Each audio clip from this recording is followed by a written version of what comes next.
عليكم، مرحبا بكم مع الطبخ الاقتصادي مع عليا. اليوم باذن الله غنقدم لكم الياغورت الطبيعي بالفاني. تفضلوا المقادير. عندي هنا لتر ديال الحليب، حليب سائل عادي،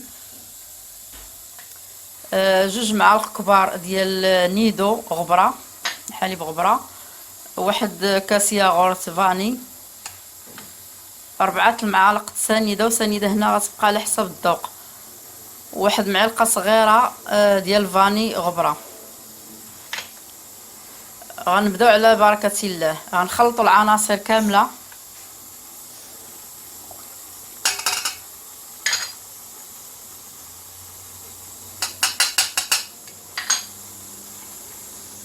نزيدوا الياغورت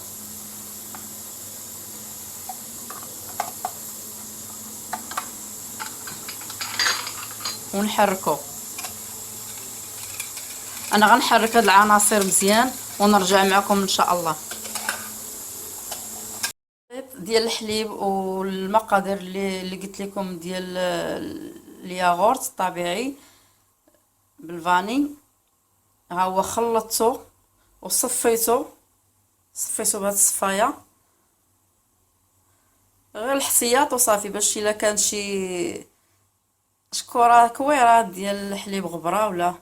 المهم انا دابا خويته في هاد الكاسرول، غادي نديها، غادي غير يدفى الحليب، غادي غير يدفى، كنعاود غير يدفى واحد دقيقه ولا جوج، ما كاملاش.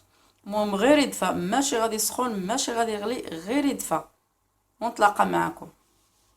الحليب ديالنا من بعد ما دفى غير شويه، يعني كبيته في هاد الكيسان.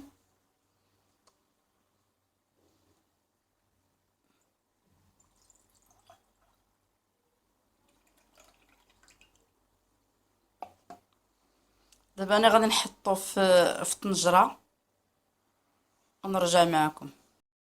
كي كتشوفوا من بعد ما عمرت الكيسان، انا حطيتهم في الطنجره ودرت الماء سخون، ماشي طايب ولكن سخون، ماشي زعما غليان، غير سخون، ماشي دافي اكثر من دافي، المهم سخون.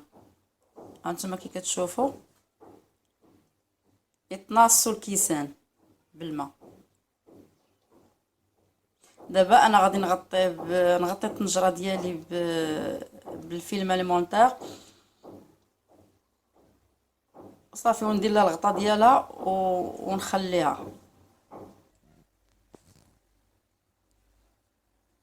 الياغورت ديالي من بعد ما درت الماء وغطيته بالفيلم اليمونتير، دابا غادي نغطيه. واحد الحاجه، ما تغطيوش الكيسان هكا، خليهم عريانين بلا ما تغطيوهم.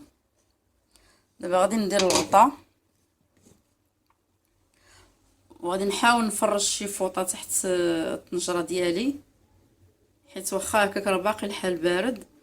ان شاء الله في الصيف ما غتحتاجوا لا فوطه ولا غطا ولا حتى شي حاجه، وبلا ما غيبات في الصيف ان شاء الله، بلا ما يبات كيوجد دغيا. ولكن دابا حيت الحال باقي بارد نعاونوه بالغطا. غادي نزيد عليه واحد الفوطه بحال هكا، وغادي نخليه حتى يوجد باذن الله، ونتلاقاو الى حيانا الله ان شاء الله. الريب ديالنا ها هو من بعد ما وجد، ولا الياغورت بحال ها هو من بعد ما وجد. انا غطيته خليته حتى الصباح، ها هو من بعد ما وجد كي كتشوفوا. ها هو دابا غادي ندخلو للثلاجه. اللي عجبو الفيديو يدير جيم ويدير اشتراك وباش يوصلوا اي جديد، ومرحبا والف مرحبا. شكرا.